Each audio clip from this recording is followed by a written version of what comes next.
معزز سامعین کرام، السلام علیکم ورحمۃ اللہ وبرکاتہ۔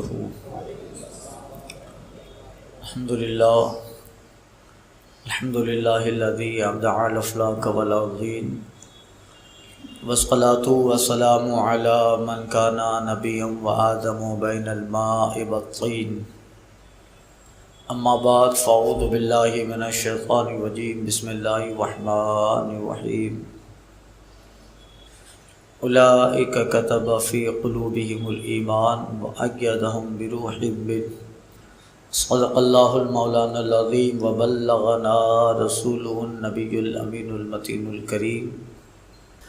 ونحن علی ذلک لمن الشاہدین والشاکرین والحمد للہ رب العالمین۔ اہل سنت والجماعت کے قدیم دستور و معمول کے مطابق بارگاہ رسالت مآب و آل و اصحاب رسالت مآب، مرکز عقیدت ختمی مرتبت مصطفیٰ جان رحمت، شمع بزم ہدایت نو شعی بزم جنت، شہر یار ارم تاجداری حرم نو بہاری شفاعت، گل باغ رسالت ختم دور نبوت، حضور احمدی مجتبیٰ محمد مصطفیٰ صلی اللہ علیہ وسلم میں درود پاک کا نذرانہ پیش کریں، پڑھیں اللہ۔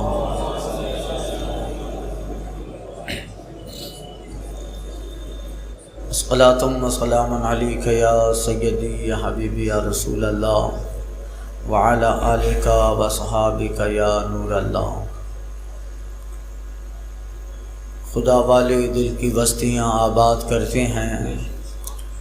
خدا والے دل کی بستیاں آباد کرتے ہیں، اسیر ظلم کو ہر قید سے آزاد کرتے ہیں۔ چلا آتا ہے بیت اللہ خود ان کی زیارت کو، چلا آتا ہے بیت اللہ خود ان کی زیارت کو، جو صمیم قلب سے مصطفیٰ کو یاد کرتے ہیں۔ امام اہل سنت فاضل بریلوی سیدی سرکار اعلیٰ حضرت علیہ رحمت رضوان فرماتے ہیں، تیرے غلاموں کا نقش قدم ہے راہ خدا، تیرے غلاموں کا نقش قدم ہے راہ خدا، وہ کیا بہک سکے جو یہ سراغ لے کے چلے، لحد میں عشق رخ شہ کا داغ لے کے چلے، اندھیری رات سونی تھی چراغ لے کے چلے۔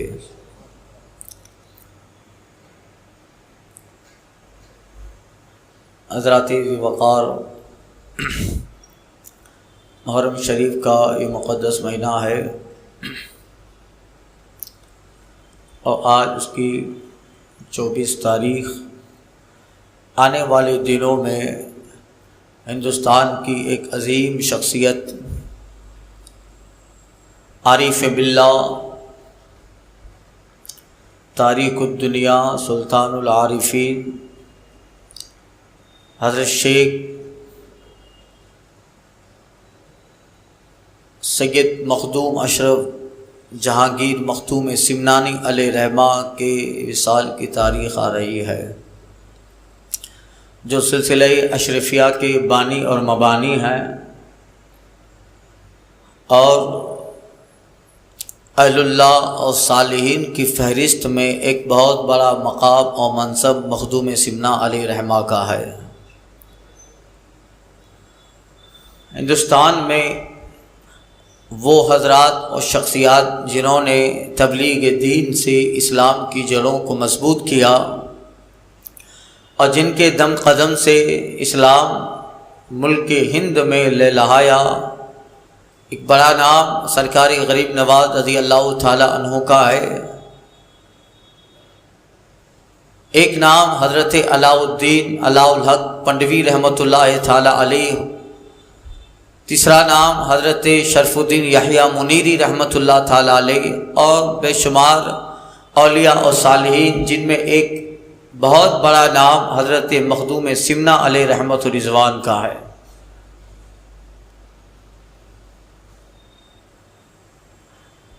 بندے کے دل میں جب اللہ اور اس کے رسول کی محبت ودیت کی جائے، گھر کر جائے، تو اس بندے کو دنیا میں چین نہیں آتا، وہ ہمیشہ ذکر خدا ہی کی تلاش میں رہا کرتا ہے، حق کی تلاش میں رہتا ہے۔ اللہ تعالیٰ دنیا میں بندے کو اسباب دیتا ہے، دنیا میں بندے کو ساز و سامان دیتا ہے تاکہ دنیا کی زندگی، دنیا کا سفر چلتا رہے، کارواں چلتا رہے، مگر یہ سب اس لیے ہے کہ ان ساری دنیا کے اسباب سے بندہ آخرت کے اسباب، آخرت کی منزلوں کو طے کرے۔ کھانا اس لیے کھاتا ہے تاکہ اس کے جسم میں طاقت رہے اور وہ اللہ تعالیٰ کی عبادت کر پائے۔ وہ اس لیے سو جاتا ہے تاکہ تہجد پڑھ سکے اور نیند کے بعد فجر میں وہ بالکل فارغ ہو کر اللہ تعالیٰ کی بارگاہ میں سر بر سجود ہو سکے۔ اس لیے کماتا ہے کہ اس روزی سے، اس کی حلال سے غریبوں کا فائدہ ہو، یتیموں کا فائدہ ہو۔ یعنی اللہ نے جو دنیا کے اسباب بندے کو دیے ہیں، یہ اسباب بھی آخرت کی منزلوں کو طے کرنے کے لیے ہے، اور جو ان اسباب کو سمجھ جاتا ہے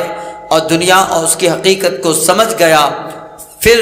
وہ دنیا میں، دنیا کے اسباب میں رہ کر آخرت کی منزلیں طے کر کے عارف باللہ کا وہ مقام و منصب حاصل کر لیتے ہیں۔ اس لیے اولیاء کرام کی تاریخ میں بے شمار ایسے نام ہیں جن کو اللہ تعالیٰ نے بادشاہ بنایا، سلطنت کا مالک بنایا،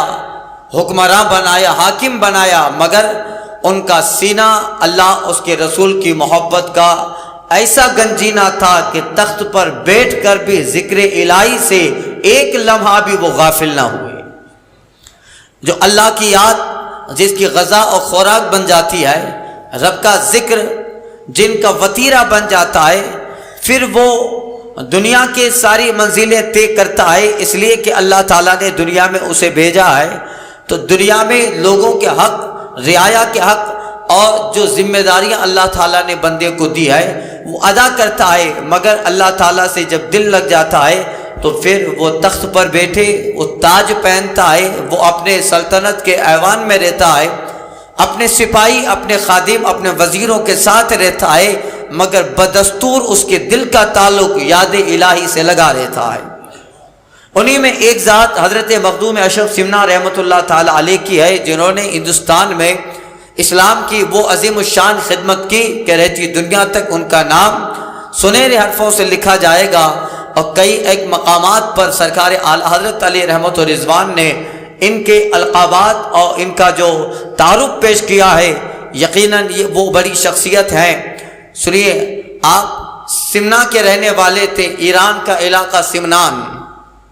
ایران کا علاقہ سمنان، اور حضرت مخدوم اشرف جہانگیر رحمۃ اللہ تعالی علیہ کے والد گرامی حضرت شیخ سید محمد ابراہیم، جو بہت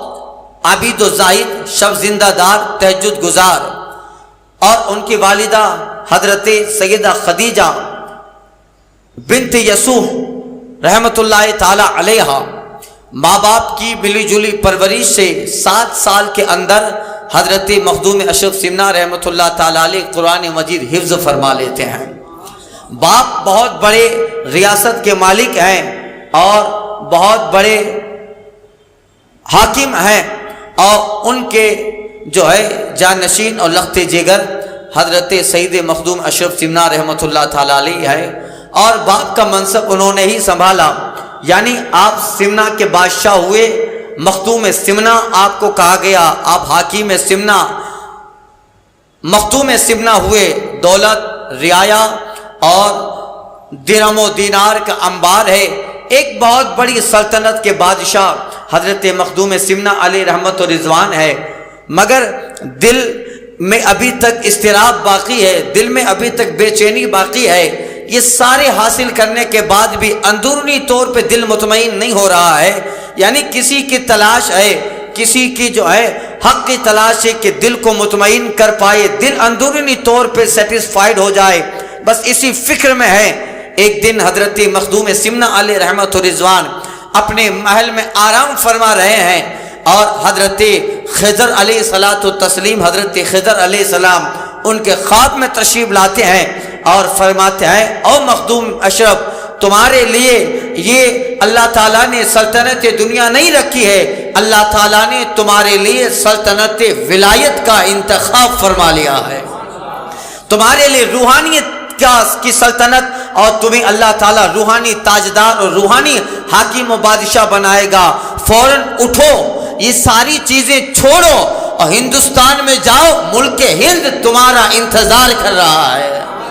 سمنا ایران کو خیر آباد کیا، اپنے والد ماجی سے اجازت لی، حضرت مخدوم اشرف سمنا رحمۃ اللہ تعالی علیہ نے اجازت لی، اور جو بھی تھا آپ تقریباً 12,000 سپاہیوں کے ساتھ نکلے۔ ایک منزل پر ان سپاہیوں کو بھی خیر آباد کیا، تھوڑا سا زیادہ سفر میں جو خرچ ہو سکے اتنا سامان اور کچھ کھانے پینے کی اشیاء لی، آ گئے۔ حضرت مخدوم اشرف سمنا سمرقند میں تشریف لے آئے، اس کے بعد اوچ شریف تشریف لے گئے، وہاں پر حضرت جلال الدین جہانیہ جہاں علیہ رحمہ جو ایک عظیم سلطنت، عظیم روحانیت کے تاجدار ہیں، حضرت جلال الدین رحمۃ اللہ تعالی علیہ، جنہیں جہانیہ جہاں گشت کہا جاتا ہے، اسلامی دوروں کا سفر کیا، اور ان کے مکتوبات آج بھی ہے، ان کو بھی اللہ تعالیٰ نے ولایت سے سرفراز، مقام قطبیت سے سرفراز فرمایا، اور جن کے باطن کو اللہ تعالیٰ نے اتنا صاف و ستھرا فرمایا، یہ حضرت مخدوم ہے، حضرت جلال الدین جہانیہ جہاں گشت ہے، جن کا سب سے بڑی فضیلت یہی ہے کہ جس زمانے میں سرکار غریب نواز رحمۃ اللہ تعالی علیہ ہندوستان تشریف لے آئے اور دورہ کیا سرکار غریب نواز نے، 90 یا 92 لاکھ لوگوں کو خواجہ نے اپنے حق دین حق پرست کی طرف بلایا، اور سب کو کلمہ پڑھا کے مصطفیٰ کے دین میں حضرت سرکار غریب نواز نے داخل فرمایا۔ شورا ہوا سرکار غریب نواز رحمۃ اللہ تعالی علیہ کا، ہندوستان سے ان کا نام اٹھ کر ایران و عراق و افغان و فلسطین و شام میں پہنچا۔ ہندوستان میں ایران کا ایک شہزادہ سنجر کا رہنے والا غیاث الدین کا بیٹا جس کا نام حسن سنجری معین الدین چشتی ہے، ہندوستان میں عطائی رسول بن کے آئے ہیں، اور اس قدر دین اسلام اور دین متین کی خدمت کی، جہاں جاتے ہیں اسلام کی جڑیں مضبوط کرتے ہیں، جہاں جاتے ہیں مصطفیٰ کی شریعت کو مضبوط کرتے ہیں، اور کرتے کرتے اس قدر اللہ تعالیٰ نے خواجہ اعظم و معین الدین کو نوازا کہ ہندوستان میں 92 لاکھ لوگ اپنے کفر کی زنار کو توڑ کر مصطفیٰ کے سچے دین میں داخلہ لے لیتے ہیں۔ جب شورا ہوا، حضرت جلال الدین جہانیہ جہاں گشت علیہ رحمہ بھی تشریف لے آئے، مگر قسمت کا ساتھ نہ تھا۔ جب حضرت جلال الدین رحمۃ اللہ تعالی علیہ ہندوستان تشریف لائے، پوچھا اجمیر میں آئے، پوچھا معین الدین چشتی سے ملاقات کرنی ہے، مگر جب آپ تشریف لائے لوگوں نے بتایا کہ سرکار غریب نواز معین الدین چشتی کا کچھ دنوں پہلے ہی وصال ہو گیا ہے، انتقال فرما گئے۔ اللہ اللہ، اب چونکہ اتنا سفر لمبا کیا تھا، ایران اوچ سے تشریف لائے تھے، اتنا لمبا سفر طے کیا تھا حضرت جلال الدین جہانیہ جہاں گشت علیہ رحمہ نے، مگر آئے تو کچھ دن لیٹ ہو گئے۔ حضرت جلال الدین حضرت سرکار غریب نواز رحمۃ اللہ تعالی علیہ کا وصال ہو گیا، بس ابھی دفنایا تھا سرکار غریب نواز کو کچھ دنوں پہلے، اور آپ کی کچی قبر بنائی گئی تھی۔ حضرت جلال الدین رحمۃ اللہ تعالی علیہ سوچتے ہیں جب آئے ہیں چلو ملاقات نہ ہو پائی، وصال فرما گئے معین الدین چشتی، اب قبر پہ جا کے فاتحہ پڑھ لیتے ہیں۔ سرکار غریب نواز کی قبر پہ پائتانے کی طرف سے جلال الدین جہانیہ جہاں گشت علیہ رحمہ داخل ہوئے، فاتحہ پڑھتے رہے، درود و سلام پڑھتے رہے، فاتحہ پڑھتے رہے، اور جیسے ہی بالکل اندر بازار کے اندر آپ قبر کے قریب آتے ہیں، داخل ہوتے ہیں، حضرت جلال الدین سلام کرتے ہیں سرکاری غریب نواز کو، السلام علیکم یا معین الدین، السلام علیکم یا معین الدین۔ قبر خواجہ سے جواب آتا ہے وعلیکم السلام یا جلال الدین۔ جب خواجہ کی قبر سے آواز آئی، حضرت جلال الدین رحمۃ اللہ تعالی علیہ دل میں سوچتے ہیں جب میرا خواجہ اپنی قبر میں رہ کر مجھے سلام کا جواب دے سکتا ہے تو تمنا لے کے آیا تھا آپ کا دیدار کروں گا، آپ سے ملاقات، آپ سے مصافحہ، آپ سے معانقہ کرنے کی امید و آرزو و تمنا لے کے آیا تھا، وہ تمنا بھی میری پوری ہو سکتی ہے۔ بس فاتحہ پڑھ رہے ہیں اور یہی دل میں سوچ رہے ہیں حضور دیکھنے آیا تھا، آپ کا مصافحہ کرنے، آپ سے معانقہ کرنے آیا تھا، مگر آپ کچھ دنوں پہلے ہی اس دار فانی سے دار بقا کی طرف رحلت فرما گئے۔ اتنا دل میں سوچ رہے ہیں، فاتحہ پڑھ رہے ہیں، دیکھتے دیکھتے کیا دیکھا؟ جہاں جلال الدین رحمت اللہ تعالیٰ علیہ کھڑے تھے اور پاس میں سرکار غریب نواز کی قبر پا کے اچانک قبر میں حرکت ہوتی ہے اور تھوڑی دیر کے بعد قبر دو حصوں میں پھٹ گئی، دو حصوں میں شق ہوتی ہے۔ جلال الدین آگے گئے، آگے جا کے جب قبر کو دیکھا، اللہ اللہ، خواجہ کی قبر جنت کا باغ بنی ہے، خواجہ کی قبر جنت کا باغیچہ بنی ہے، اور اسی قبر میں ایک تخت نورانی بچھا ہے اور اس تخت پہ سرکار خواجہ جلوہ بار ہیں۔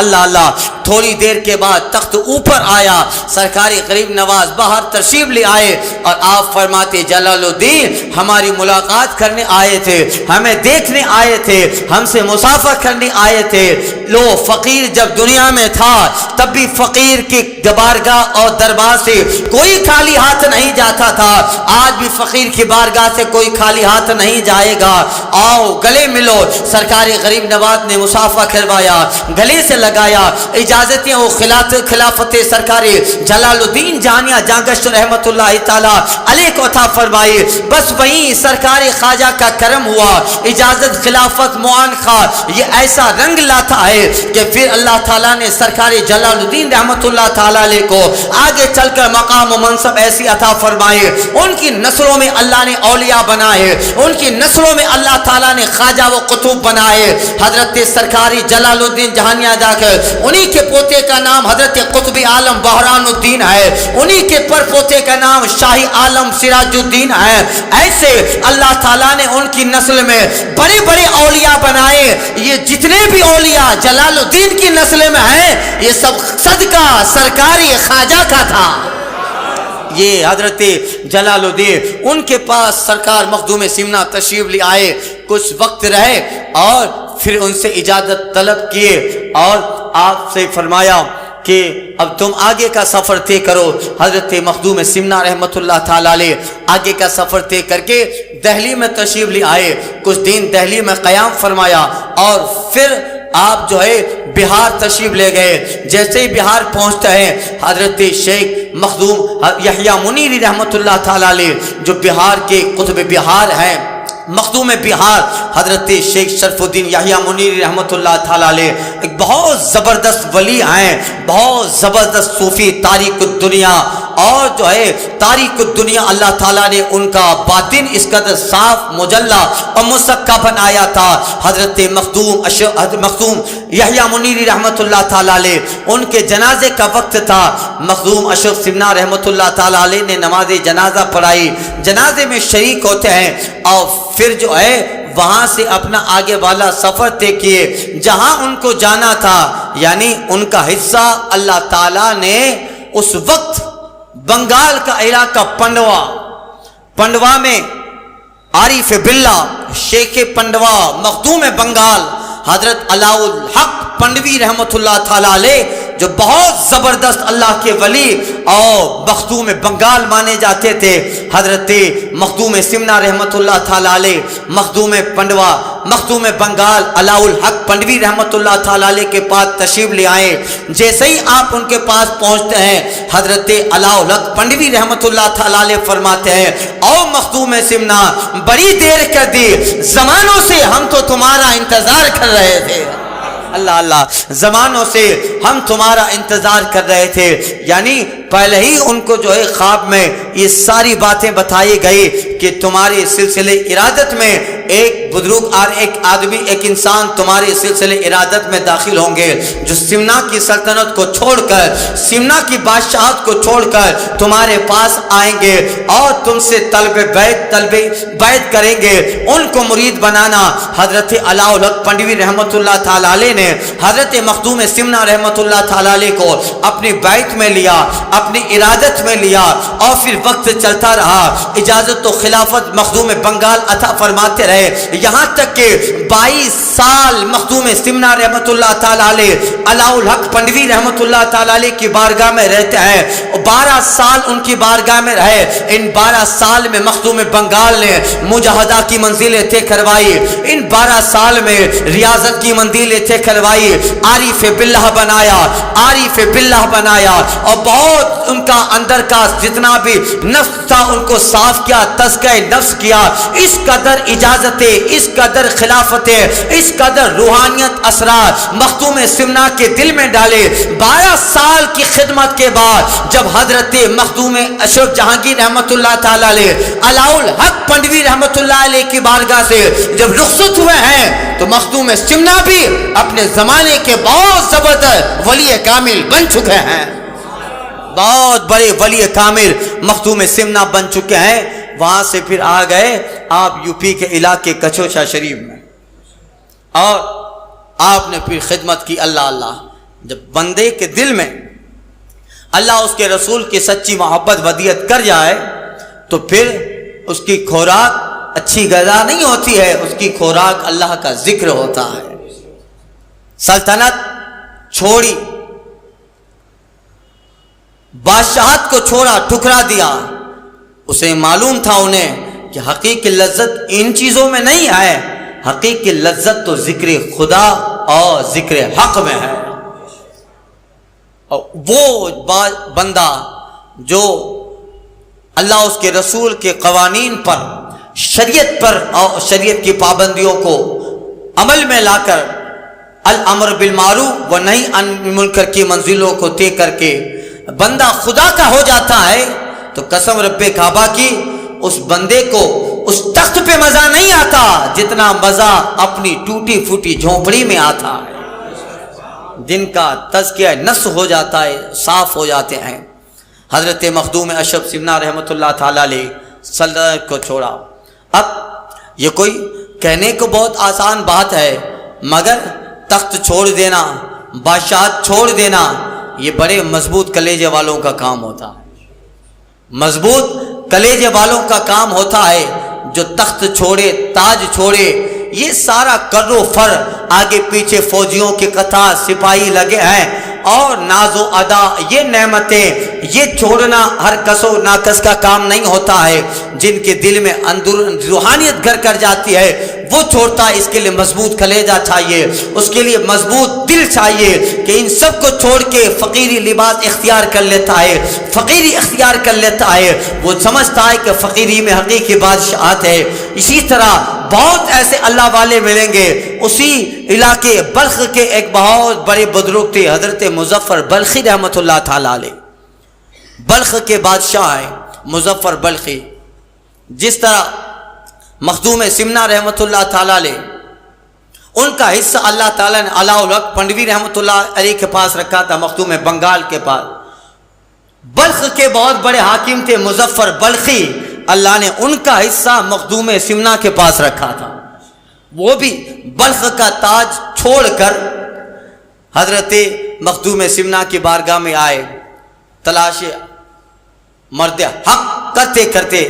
ان کی بارگاہ میں حال سنایا۔ حضور بلخ کا شہزادہ، بلخ کا بادشاہ تھا، مگر سب کو ٹھکرا دیا، اور اب آپ کی بارگاہ میں آیا ہوں۔ حضرت مخدوم سمنا رحمۃ اللہ تعالیٰ علیہ فرماتے ہیں کہ دیکھو ہم لوگ فقیر ہیں اور تم زمانوں تک بادشاہت کر چکے ہو، سلطنت کر چکے ہو، لہذا یہاں تمہارا کچھ کام نہیں ہے، تمہاری منزل الگ، ہماری منزل الگ ہے۔ اس منزل میں مشکلیاں بہت ہے، اس منزل میں دشواریاں بہت ہے، اور تم تخت پر بیٹھنے کے عادی ہو، تاج پہننے کے عادی ہو، زمان و ناز و نعمت میں پلے ہو، آگے پیچھے سپاہی، یعنی تمہاری وہ تمہارا حال الگ ہے، اور فقیری اور یہ سب درویشانہ مزاج الگ ہوتا ہے۔ یہاں تو قدم قدم پہ مصیبتوں کا سامنا ہے، یہاں تو سارا دن روزہ رکھنا ہے، ساری رات سجدہ کرنا ہے، بھوک کو برداشت کرنا ہے، پیاس کو برداشت کرنا ہے، جنگلوں میں رہ کر تزکیہ نفس کرنا ہے، مجاہدہ کرنا ہے، درخت کے پتے کھا کر بھوک مٹھانی ہے، انہی پتوں سے سحری کرنی ہے، افطار کرنی ہے۔ کہ تم بادشاہ بن کے آئے ہو، تمہارے مزاج کو یہ ساری چیزیں راس نہ آئے گے،